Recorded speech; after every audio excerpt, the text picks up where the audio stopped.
Hello, I am Loz and today I want to talk about why buying cheap or bootleg shoes is a false economy.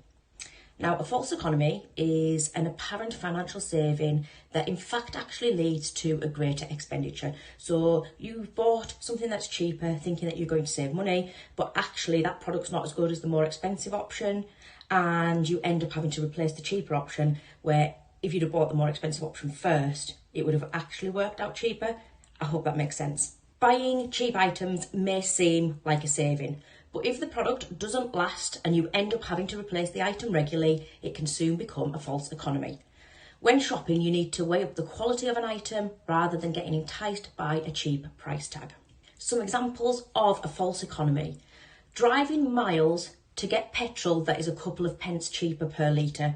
You're going to spend more travelling to get that cheaper petrol than if you just filled up the tank locally. Cheap batteries.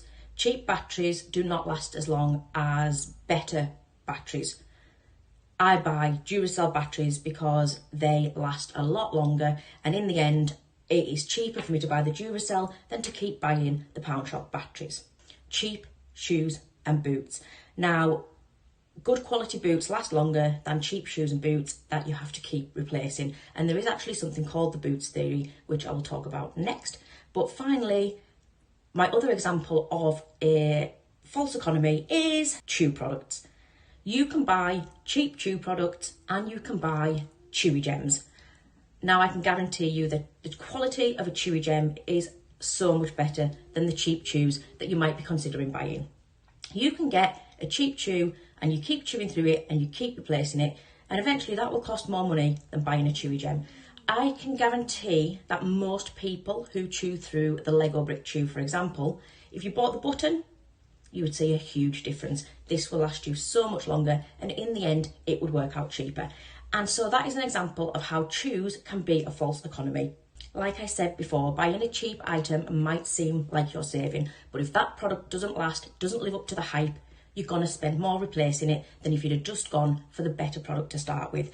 Now, Chewigems are amazing. They are so versatile, so durable. We have so many different types, and not every one of them will suit each chewer. That's why we need to chat to you. We need to speak. We need to find out your chewing style to find the right chew. You might chew through one of them. We'll send you a replacement because that's what we do. We want to find the right chew for you. We don't want you to go and buy cheap chews that you have to keep replacing because you think our products are too expensive. That is the exact example of a false economy. Now let's talk about those shoes and boots, because there is actually something called the boots theory. And it was first popularised by the English fantasy writer Terry Pratchett, if you've read the Discworld novel. So basically in there is a guy called Sam Vimes, and he reasons that poverty causes greater expense to the poor than to those who are richer. And it has gathered worldwide attention, this theory. The reason that the rich were so rich, Vimes reasoned, was because they managed to spend less money.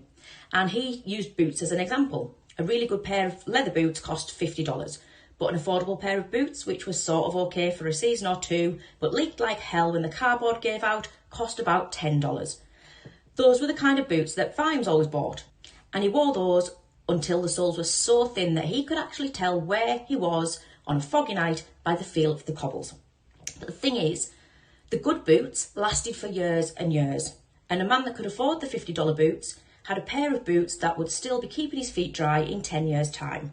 While the cheap boots, people that were buying the cheap boots would have spent hundreds of dollars on those boots, and their feet would have always been wet and the boots would always wear out. And this was the Samuel Vimes boots theory of socio-economic unfairness.